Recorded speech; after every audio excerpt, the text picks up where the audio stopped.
Maybe you've been to Mexico, but have you seen Mexico as the majority of Mexicans experience it? Today, I'm in San Miguel de Allende, one of the most visited destinations in Mexico. But I'm going to take you to Tula de Allende, my hometown. Two cities with very similar names, but very different vibes. I've spoken in other videos about how diverse Mexico is. We have beaches, deserts, cities, pueblos, you name it. There's a lot of disparity in terms of wealth too. There's a lot of people with a lot of money who live a completely different lifestyle compared to most Mexicans. I know that a lot of people who are watching my videos are foreigners who have visited Mexico or are even living here. The most popular destinations for these visitors are developed, wealthier cities and towns. And why not? I'm in San Miguel de Allende, one of the most popular destinations, and I can see why. It's beautiful. These places have more facilities, restaurants, and infrastructure to welcome new visitors. But it's important to remember that these places only represent one kind of Mexico. Most Mexicans don't live in the expensive expats hotspots, and most foreigners never visit the normal towns that make up the majority of Mexico. Keep watching to see these two completely different Mexican realities. San Miguel de Allende is a major tourist destination. We are talking over 2 million visitors in 2023. The town itself has about 174,000 residents, and many of them work in tourism and arts, catering to all those visitors who come for those pretty colonial buildings and vibrant art scene. Shop workers earn around 8,000 pesos a month, or about $400, while restaurant managers can be earning about 24,000 pesos monthly, or about $1,200. Now, jump in a car and drive 4 hours northeast to my hometown, Tula de Allende. Tula de Allende is located in the state of Hidalgo, north of Mexico City. It's a different world. The population is around 115,000 residents, and many people here work in factories and manufacturing. And there are very famous companies across the country. The primary economic activities in Tula belong to the industrial sector. Industries like the refinery called Miguel Hidalgo, which belongs to Pemex, distributes fuel to central Mexico. But here in Tula, there's also the thermoelectric industry, which belongs to the Electricity Federal Commission, one of the largest in Latin America. And I found that a supervisor can be earning on CFE or the electricity company an amount of $1,000. A person with a degree can be earning between $500 to $700 in Tula. Less than half what they make in San Miguel de Allende. Mexico is very well known for its colonial architecture. If you've been in San Miguel de Allende, for sure you've noticed the beautiful and amazing big houses that are in the center of San Miguel de Allende. Tula doesn't have colonial architecture, but Tula has even something more interesting. An ancient civilization settled down here. The Toltec civilization, la civilización tolteca. A whole civilization settled down here, and there's proof of it. We have pyramids nowadays that you can come and visit. On top of the pyramids, there are warriors, Toltec's warriors. The Toltec civilization was very important because they were excellent metalsmiths, and Mayans and Aztecs appreciated their art. If you want to know more about this, let me know in the comments, as I was invited by the local government to an event, and I might record it if you are interested about this culture. I'm in front of a real estate agent, and look at the prices of the house that they have here in San Miguel de Allende. Some of them are even in dollars. But let's look at this one, 1 million, not pesos, dollars. We have other ones in pesos, 7 million pesos, 6 million pesos for a beautiful house, of course.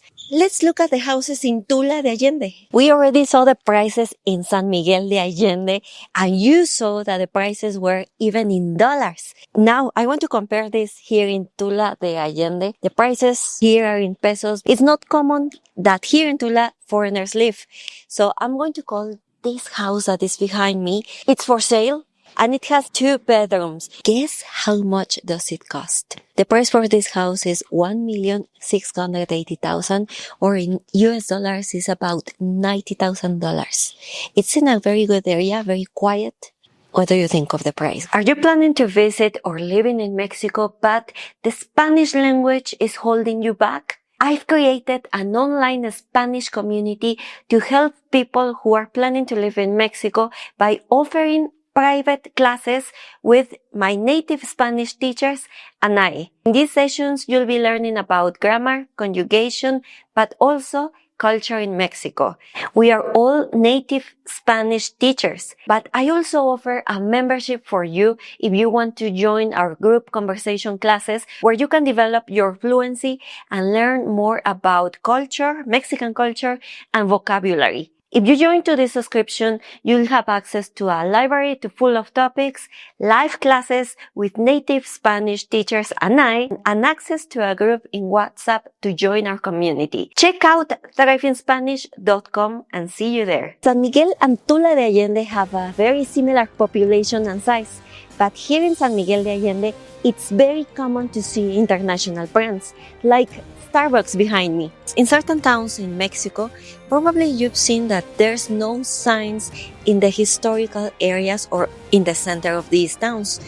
This is because they are trying to preserve these towns because they are historical, they have a lot of history. As you saw in San Miguel de Allende, the sign of Starbucks didn't have any light. That's one policy that the government has settled down. Los negocios no tienen sus logos grandes, como el mismo Starbucks que está allá, solo tiene las letras, pero no parece negocio. Es que yo diría que más que, o sea, está regulado, pero para que se vea bien, ¿sabes? However, in Tula de Allende, you've seen that there are a lot of signs in almost every street in the center of Tula. This is because Tula de Allende isn't a historical town or is not a pueblo mágico. It's not a preserved area. Even though Tula is the home of a very important civilization, the city isn't considered as a cultural, historical town. And as you can see, there's a lot of signs because of this reason. Aquí no hay puestitos callejeros de que papitas, churros, o sea, no. Vendedores ambulantes, justo estábamos diciendo que no hay vendedores ambulantes, a diferencia de otros lugares donde sí los hay. Porque tampoco he visto personas en situación de calle y es muy común que una persona en situación de calle esté en lugares más cercanos a al centro de las... Donde hay más gente. Sí, donde hay más gente. But Tula, my hometown, is about to get a major upgrade. President Sheinbaum's administration is planning a high-speed train from Mexico City to the city of Querétaro. And guess what? Tula is having its own station. This is planned to be working in 2027 and will hit speeds of about 160 kilometers per hour and is expected to create around 490,000 jobs. This will really boost the economy in the area. One interesting thing that I love about Tula is the dogs. Wherever you walk, they are passing by. They look like they are healthy. Probably you need to be careful when you're walking because you don't want to have a surprise on your shoe. So this is a challenge. You never know if they are friendly or unfriendly. Look at them! ¡Ah, qué bonito! ¡Qué hermoso! He likes to be stroked. Another proof that shows that Tula has been a very ancient city is the cathedral. Yes, we have a cathedral that was built in the colonial times. At that time, this cathedral was a convent, and it was one of the most important convents in Mexico in the colonial times. Until 1961, it was considered a cathedral.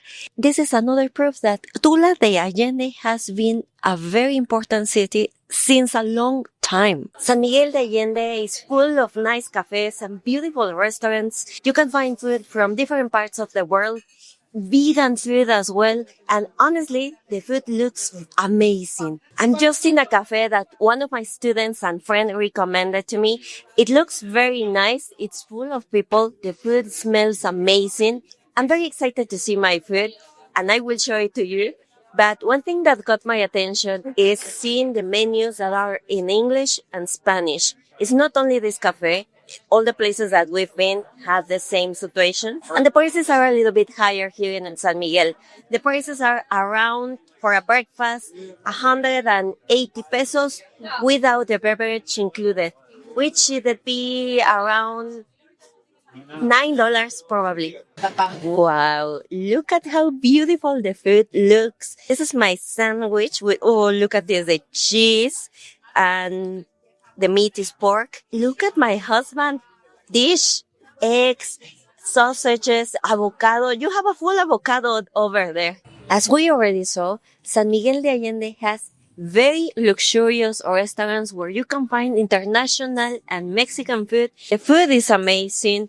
And this is because there is a lot of national and international tourism there. People go there and they know that they are going to have a nice weekend there because everything is so fancy. I would say that the best thing about Tula is the simple restaurants with amazing food because they specialize about their food. You can find incredible tacos or chicken with an amazing flavor. But Tula has a few luxurious restaurants like this one that I wanted to try. The view is amazing. I ordered a cocktail and some shrimp tacos.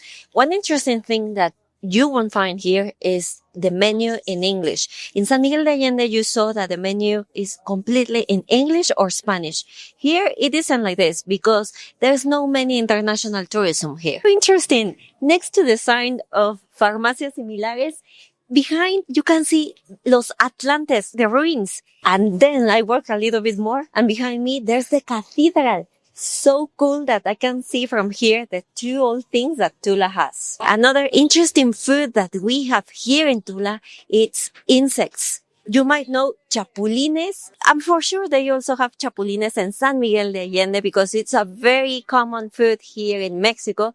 But we also have chinicuiles, which are the worms that come out from the maguey. And not only chinicuiles, but also the chamois that come from a tree. Aquí son gusanitos del campo que nos da la naturaleza, que el chapulín viene del maicito, los chinicuiles vienen del maguey, de la piña del maguey, se ocupan en salsa como botana, se hace sal de chinicuil y los chawis es del mezquite.